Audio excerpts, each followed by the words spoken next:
जयगुरु। निगम उपदेश।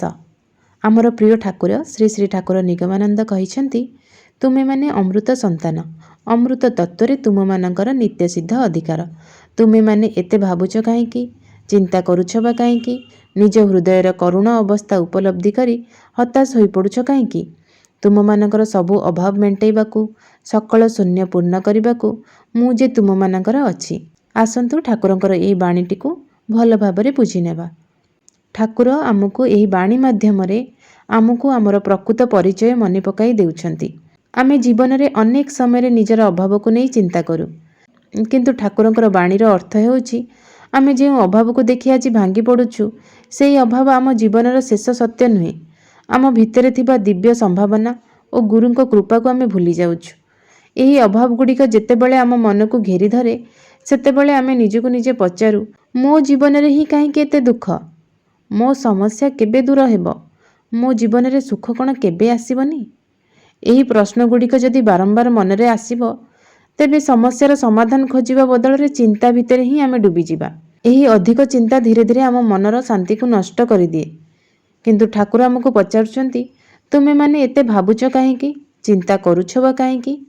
यह केवल एक प्रश्न नुहे, यह आम मन को जागृत करिबार एक आह्वान। ठाकुर कहिछंती, तुमे माने अमृत संतान। अमृत संतान बोली कहिबार अर्थ हेउछि मनुष्यर प्रकृत स्वरूप केवल यही दुख, भय, अभाव और असफलता नुहे। तार अंतर रे एक उच्च, पवित्र और दिव्य सत्ता रहिछि। अर्थात आमे केवल दुख, भय, चिंता और अभावर पात्र नुहे। आम भितर असीम आध्यात्मिक शक्ति रहिछि। तेणु आजिर परिस्थिति जेते कष्टदायक हेउ, ताहाकु देखि निजको छोट किंबा असहाय भाबिबा उचित नुहे। तेणु जीवनर कोनोसी कष्ट आसिले निजको दुर्बल भाबिबा उचित नुहे। आज जदि आम जीवन में कोनोसी अभाव रहिछि, तेबे ताहाकु नै निराश हेबा परिवर्ते ठाकुरंक उपरे भरोसा रखिबा। यार अर्थ हाथ उपरे हाथ रखी बसी रहिबा नुहे। आमे निजर कर्तव्य करिबा, चेष्टा करिबा, किंतु फल को नै अत्यधिक भय और चिंतारे निजको भांगी देबा नाही। कारण ठाकुर आमको एक अमूल्य आश्वासना देइछंती। कहिछंती, तुम मानकर सबु अभाव मेंटेइबाकू, सकल शून्य पूर्ण करने मुझे तुम मानकर अच्छी। केते सुंदर आश्वासना, मुझे तुम मानकर अच्छी। यही आश्वासना हेउछि आजिर बाणीर मुख्य संदेश। जड़े शिशु जेपरी निज माँ और बापांको उपरे भरोसा करी निर्भय हुए, सेहीपरि भक्त मध्य गुरुंको उपरे भरोसा रखी जीवनर कष्ट को साहसर सहित सामना करिपारे। जेतेबेले आमे निजको एकुटिया भाबुचे, सेतेबेले मने रखिबा उचित कि आमे एकुटिया नुहे। आम सहित आमर गुरु, आमर ठाकुर अछंती। जेतेबेले आम मन भांगी जाए, सेतेबेले मने रखिबा उचित कि आम मुंड उपरे गुरुंकर आशीर्वादर छाया रहिछि। जेतेबेले आगुको जिबार रास्ता देखा जाए नाही, सेतेबेले मध्य भरोसा हराइबा नाही।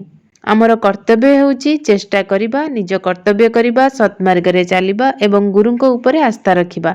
जीवन रे समस्या आसीबो, किंतु समस्या आसीबा माने जीवन शेष होई गला नुहे।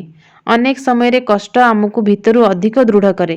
तेणु कष्ट आसिले प्रथमे मन को शांत करिबा, ठाकुरं को स्मरण करिबा एवं तापरे ठीक भाबरे निजर कर्तव्य करिबा। मने रखिबा, भरोसार अर्थ एहा नुहे कि समस्या केबे आसीबा नाही। भरोसार अर्थ हेउछि समस्या आसिले मध्य आमे भांगी पड़िबा नाही। आमे चेष्टा करिबा एवं गुरुंक कृपा उपरे आस्था रखिबा। जेतेबेले मनरे दुख आसीबो, मने मने कहिबा, मु अमृत संतान, मु एकुटिया नुहे, मो गुरु मो सहित अछंती एवं रहिबे मध्य। तेणु मु भय करिबी काहींकी, हताश भी हेबी काहींकी। जेहेतु मोर ठाकुर मो पाखरे अछंती, मु कोन पई हताश हेबी। यही आस्था आम मन को शांति देव एवं आमको जीवन में कठिन पथरे आगू बढ़िबार शक्ति देव। आमे सबुबले यही कथा हृदय धारण करिबा कि मोर जेते अभाव थाउ, मु एकुटिया नुहे, मोर गुरु मो सहित अछंती। ताहले आसंतु आमे आजि ठारू ठाकुरंक चरण रे यही प्रार्थना करिबा कि हे ठाकुर, आम मनरु समस्त भय, चिंता और हताश दूर करंतु। आमको सद्मार्ग रे चलिबार शक्ति दियंतु एवं आपणक उपरे अटल भरोसा जेमिति रहिबो सेही आशीर्वाद दियंतु। जय गुरु। ठाकुरंकर कोमल पाद पद्मरे मोर कोटि कोटि प्रणाम। जय गुरु, जय गुरु, जय गुरु।